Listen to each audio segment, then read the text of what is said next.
अब मैं स्टार्ट करने वाली हूँ भाई साइंस वालों के बारे में। साइंस वालों, आपको क्या क्या स्ट्रैटेजीज रखनी है। या तो आपके पास पहले पीसीएम हो सकती है, फिजिक्स केमिस्ट्री मैथ्स, या फिर आपके पास होगी फिजिक्स केमिस्ट्री बायोलॉजी। तो भाई सबसे पहले बात कर लेते हैं फिजिक्स के बारे में। फिजिक्स की जो तैयारी है भाई, वो बहुत अलग तरीके से करनी पड़ती है, क्योंकि एनसीईआरटी फिजिक्स की बहुत ज़्यादा खराब है, जो बिल्कुल समझ नहीं आती है। And physics is all about practical. बच्चे क्या करते हैं, कोशिश करते हैं रट्टाफिकेशन करने की। आप भी कोशिश करोगे, मुझे पता है, रटने की कोशिश करोगे, पर रटने से बच्चे कुछ भी नहीं होगा, क्योंकि आपको कॉन्सेप्ट को समझना पड़ेगा। क्वेश्चंस क्या पूछ रहा है, पहले कॉन्सेप्ट को समझो।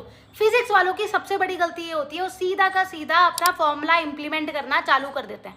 फॉर्मूला भाई बाद में लगाना, पहले क्वेश्चन को समझो। जेई की भी अगर आप तैयारी कर रहे हो तो मेक श्योर कि आप पहले क्वेश्चन को समझो कि वो पूछ क्या रहा है, तब उसके अंदर फॉर्मूला लगाना। तो फिजिक्स के लिए मैं यही गाइड करूंगी यार, अपने कोर कॉन्सेप्ट को क्लियर करो, उसके बाद आप अपने प्रैक्टिकल जो भी आपके फॉर्मूलेज हैं वो लगाना। सेकेंडली, फिजिक्स जो है भाई, अब वो थ्योरेटिकल पार्ट बहुत कम होने वाला है। 30% आपका थ्योरी होता है और 70% आपका प्रैक्टिकल होता है। तो फिजिक्स ने ना हाथ तो पकड़ रखा है मैथ्स का। तो अगर कोई बच्चा है जिसको मैथ्स कम आती है या वीक है, तो उसको बहुत प्रॉब्लम होती है फिजिक्स में। खासकर बायो वालों को मैं देखती हूँ, तो उनसे तो हो ही नहीं पाती है। रीज़न उनका यही है, क्योंकि यार मैथ्स उनके पास होती नहीं है और फिजिक्स में मैथ्स लगेगी। फिजिक्स का 30% थ्योरी है, 70% में तो फॉर्मूले हैं मैथ्स के लगेंगे, और वो आपको आएंगे नहीं। बायो वालों को तो बहुत दिक्कत होती है। तो इसलिए मैं बोल रही हूँ, अगर आपके पास पीसीएमबी और कोई और है सब्जेक्ट है और मैथ्स नहीं भी है, तो मेक श्योर कि आप मैथ्स की प्रैक्टिस तो डेली करो। साइंस वालों को तो डेली मैथ्स की प्रैक्टिस करनी चाहिए, पीसीएम वालों को करनी ही करनी है। और फिजिक्स की आपको मैं बुक बता देती हूँ भाई, बुक बेस्ट बुक है एच.सी. वर्मा।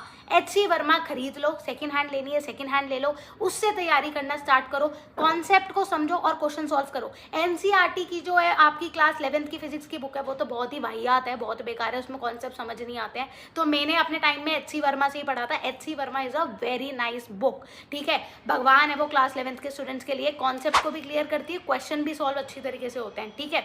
अब मैं बात करती हूँ भाई केमिस्ट्री की।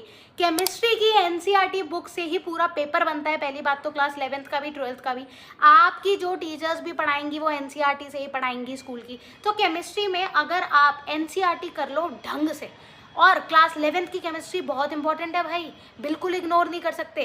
क्लास 11th की जो आपकी केमिस्ट्री है ना, जिसमें आपका जर्नल ऑर्गेनिक वाला चैप्टर है, ऑर्गेनिक कंपाउंड्स के बारे में बात करी है, वो तो आप बिल्कुल भी इग्नोर नहीं कर सकते। क्यों नहीं कर सकते? क्योंकि क्लास 11th में जो ऑर्गेनिक कंपाउंड्स के बारे में बात करी है, वही क्लास 12th की आप में इम्प्लीमेंट होगा। तो क्लास 11th के आधार पर ही पूरा क्लास 12th है। कोई बच्चा ये सोचे मैं क्लास 11th में ना भी पढ़ूँ तो क्लास 12th में पढ़ लूँगा, तो भाई नहीं हो पाएगा, ठीक है।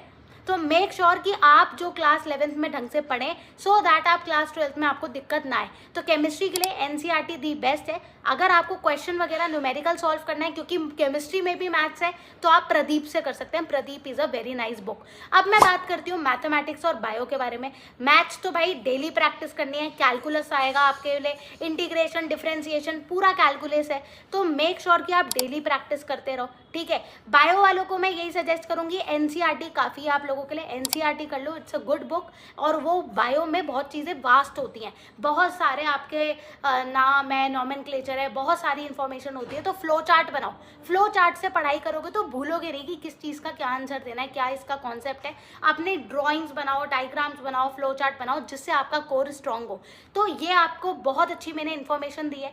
जिस चीज़ की एनसीईआरटी बेस्ट है मैंने वो गाइड करा है। जिस चीज़ के लिए आपको बाहर से बुक लेने की जरूरत है तो वो आप कर ही सकते हो। मैथमेटिक्स के लिए अगर कोई बच्चा मुझसे पूछ भी रहा था, तो यार आर.डी. शर्मा तो हम पहले भी करते आ रहे हैं, आर.एस. अग्रवाल, आर.डी. शर्मा, वो आप कर ही सकते हो। बाकी जो आपको बुक्स बाहर मार्केट में मिल रही हैं, इतनी सारी बुक्स खरीदने से अच्छा है अपनी जो बुक्स हैं, एक या दो, उस पर स्टिक रहो, उस पर कॉन्फिडेंस बना के रखो और उसी से ही अपनी फुल फ्लेजेड तैयारी करो। ऐसा मत करो कि एक चैप्टर इस बुक से कर लिया, एक चैप्टर दूसरे से कर लिया, तो इट्स वेस्ट ऑफ टाइम, ठीक है।